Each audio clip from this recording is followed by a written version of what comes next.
भगवान का दिन सामान्य समय में 27वें सप्ताह में शनिवार 9 अक्टूबर 2021। रीडिंग योएल 4 अध्याय 14वां पद। फादर ट्रेवर डिसूजा OFM द्वारा प्रतिबिंब और सावियोला फर्नांडिस द्वारा अनुवादित। प्रभु का दिन एक बाइबल वाक्यांश है जो अंतिम निर्णय को संदर्भित करता है। हम भविष्यवक्ताओं एजिकियल, जोएल, आमोस, मलाकी और न्यू टेस्टामेंट में गॉस्पलों, एक्ट्स, संत पौलुस और पीटर के पत्रों में इसका संदर्भ पाते हैं। यह अभिव्यक्ति उस दिन को संदर्भित करता है जो परमेश्वर मसीह न्याय के अपने सिंहासन पर बैठेगा और दुनिया के राष्ट्रों और लोगों का न्याय करेगा। न्याय का दिन। भविष्यवक्ता जोएल ईसा से लगभग 515 साल पहले जीवित थे। इस समय मंदिर को पुनर्निर्मित किया गया और बहुत से लोग अपने पुराने पापी जीवन जीने के तरीके में वापस चले गए। योएल ने घोषणा की कि न्याय यानी प्रभु का दिन होगा, जब प्रत्येक राष्ट्र और व्यक्ति को परमेश्वर के सामने लेखा देने के लिए बुलाया जाएगा। यह हमारे मानव स्वभाव का हिस्सा है कि हम अपने सनक और कल्पनाओं के अनुसार जीते हैं, खासकर जब हम जानते हैं कि अंत में कोई अपली, मूल्यांकन या परीक्षा नहीं हो रही है।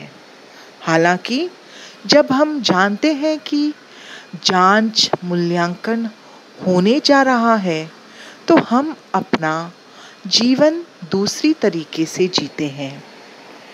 मैंने अपनी पैरिश की एक महिला से पूछा कि उसकी बेटी कैसे पढ़ रही है और SSC परीक्षा में तैयारी कैसे कर रही है। उसने जवाब दिया, बच्चे जानते हैं कि इस साल कोई परीक्षा नहीं होगी और इसलिए मेरी बेटी टीवी देखकर अपने दोस्तों के साथ अपने मोबाइल पर चैट करके और सोकर अपना समय निकाल रही है। ऐसी ही स्थिति हमारे सड़कों पर होती है। अगर मैं अपने वाहन से यात्रा कर रहा हूँ और एक जंक्शन पर आता हूँ, तो मैं ट्रैफिक लाइट से ज़्यादा ट्रैफिक पुलिस के प्रति चौकस रहता हूँ। अगर ट्रैफिक पुलिस मौजूद नहीं है तो हम गड़बड़ी दिखाते हैं। लाल बत्ती चालू होने पर भी लोग सड़क के बीच में धक्का देते हैं। हम जानते हैं कि एक दिन हम मरेंगे और हमें न्याय अपने प्रभु के सामने करना होगा। तब हम भगवान को क्या हिसाब देंगे? भविष्यवक्ता योएल आज हमें इस वास्तविकता की याद दिलाता है।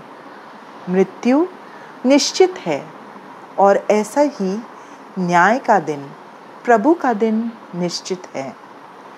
अगर हम इस जागरूकता के साथ जीते हैं कि एक दिन मैं मर जाऊंगा और भगवान के न्याय के आसन के सामने खड़ा होकर हिसाब देना होगा, तो मैं अपना जीवन अलग तरीके से जीऊंगा। किसी व्यक्ति की मृत्यु के बाद मिसा देने का बहुत कम या कोई फायदा नहीं है। आइए हम अवसर का लाभ उठाएं, जबकि हमारे पास अभी भी समय है परमेश्वर और पड़ोसी के साथ अपने संबंधों को ठीक करने और सुधारने के लिए। जब तक हम जीवित रहते हैं, तब तक हम उस चंद समुदाय को सर्वश्रेष्ठ बनाएं जिसमें हम उपस्थित हैं और अंतिम निर्णय के दिन के लिए स्वयं को तैयार करें। भगवान का दिन निकट है।